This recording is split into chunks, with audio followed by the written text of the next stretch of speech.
ইন্নাল হামদালিল্লাহি ওয়াহদা ওয়াসসালাতু ওয়াসসালামু আলান নাবি বাদা আম্মা বাদ ফাউযু বিল্লাহি মিনাশ শাইতানির রাজিম বিসমিল্লাহির রহমানির রহিম ইয়া আইয়ুহাল্লাযীনা আমানুত্তাকুল্লাহ হাক্কা তুকাতিহি ওয়া লা তামুতুন্না ইল্লা ওয়া আনতুম মুসলিমুন। প্রিয় হাজিরিন, এই মুহূর্তে আমি কোরআনের যে আয়াতটি পড়লাম, এই আয়াতটির মধ্যে একটা কথা, একটা শব্দ, হাক্কা তুকাতিহি, যে তোমরা যদি আল্লাহকে ভয় করো তাহলে হাক্কা তুকাতিহি, ভয় করার মতো ভয় করো, আল্লাহকে ভয় করো। এই কথা বলেই যদি আল্লাহ ভয় করার মতো ভয় করে শব্দটা না বলতেন, তাহলে যেমন তেমনভাবে ভয় করলেই চলতো। কিন্তু আল্লাহ বলছেন হাক্কা তুকাতিহি, ভয় করার মতো ভয় করো। তাহলে এই শব্দটা যদি মানব সম্প্রদায়, মানুষ যদি মেনে চলতো, তাহলে কিন্তু কোনো অপরাধ মানুষ করতে পারত না। যখনই সে অন্যায় কোনো কাজ করতে যাবে, তখন এই শব্দটা তার মাথা ঘুর প্যাঁচ খাবে, হাই রে, এই অপরাধটা আমি করব, দুনিয়ার কেউ যদি না দেখে, ওপরে আল্লাহ তাই সব কিছু দেখতেছে, এই কাজটা আমি করব না। ফিরে আসলো, আল্লাহকে ভয় করার মতো ভয় করলো। আর যদি আল্লাহকে ভয় করার মতো ভয় না করি, তাহলে আমাদের দ্বারা যে কোনো জঘন্যতম কাজ করা সম্ভব, যেটা আমাদের বাংলাদেশে চলছে। আমাদের সৃষ্টিকর্তাকে না হিন্দু, না বৌদ্ধ, না মুসলিম, যে নামই স্রষ্টাকে সম্বোধন করুক না কেন, এই স্রষ্টাকে ভয় করার মতো ভয় করি না। এই জন্য আজকে দেশের অবস্থা অত্যন্ত লাজুক। আপনার নেতা বলল ওইখানে বোমা মেরে আসো, এটা আপনি তার স্বার্থ হাসিলের জন্য কাজটা করলেন, হাক্কা তুকাতি করলেন না। ভাইরে, জন্মিলে মরিতে হবে, কথাটা কিন্তু সত্য ভাই।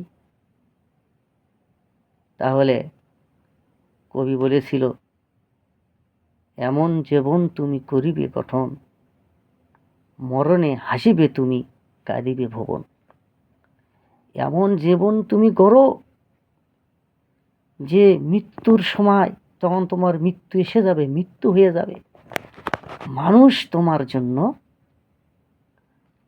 কাঁদবে।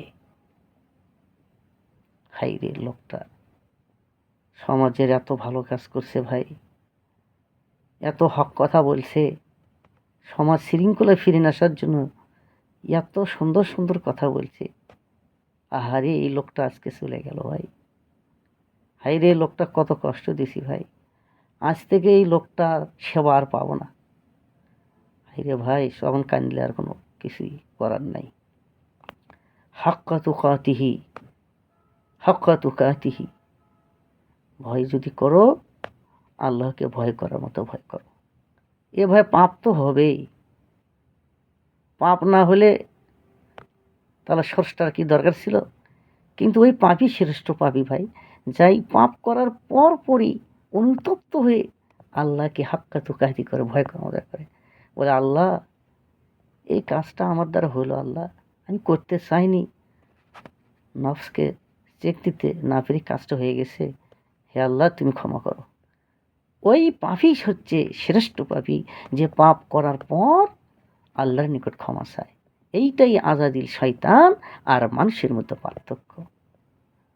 আদম যখন ভুল করলো, গন্ধ ফুল নিষেধ ছিল, কিন্তু গন্ধ ফুল খেয়ে ফেলছে। সঙ্গে সঙ্গে অনুতপ্ত হয়ে রব্বানা যালামনা আনফুসানা ওয়া ইল্লাম তাগফির লানা ওয়া তারহামনা লানাকুনান্না মিনাল খাসিরিন। আল্লাহ, আমার নফসের উপর জুলুম করেছি, ভুল করেছি, আল্লাহ তুমি ক্ষমা করো। আল্লাহ খুশি হয়ে ক্ষমা করে নবী রাখছেন, নবীর খাতা থেকে নাম কাটেননি। আর আজাজির শয়তান আল্লাহর হুকুম, সেজদা করো আদমকে।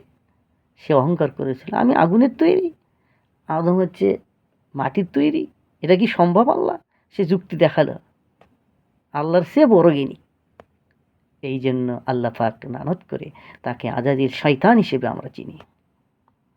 এই জন্য সামনে আমাদের একটা বিরাট দেশের জন্য, দেশের ভবিষ্যতের জন্য নির্বাচন ভাই। হাক্কা তুকাতি, প্রত্যেকটি দলের কর্মী, রাজনীতিবিদ যারা প্রার্থনা করছেন হাক্কা তুকাতিহি, এই আল্লাহকে ভয় করার মতো ভয়, এই সত্যতা মাথায় রেখে প্রত্যেকটা কাজ করেন, তাহলে নিজে পরিশুদ্ধ হবেন, স্বচ্ছতায় জীবন ভরে যাবে, আপনার শান্তিতে জীবনটা ভরে যাবে। আপনি ভালো মানুষ হলে এই দেশের সুশাসন আসবে, দেশের মানুষ শান্তিতে থাকবে। আশা করি ভাই হাক্কা তুকাতিহি, সম্ভবত সূরা আল ইমরানের 102 নম্বর আয়াত, এই আয়াতটি নিয়ে আরও গবেষণা করুন। আয়াতটার হাক্কা তুকাতি শব্দটি নিজেকে লালন করুন, ভেতরে লালন করুন, নিজে ধরে এই হাক্কা তুকাতিহি আল্লাহকে ভয় করার মতো ভয় করে আপনার জীবনকে পরিচালিত করুন, তাহলে আপনি ভালো হবেন, দেশ ভালো হবে, পরিবার ভালো হবে, রাষ্ট্র ভালো হবে, সবাই শান্তিতে সমৃদ্ধিতে আমাদের জীবন অতিবাহিত করতে পারব। আসসালামু আলাইকুম রহমতুল্লাহি ওয়া বারাকাতুহু।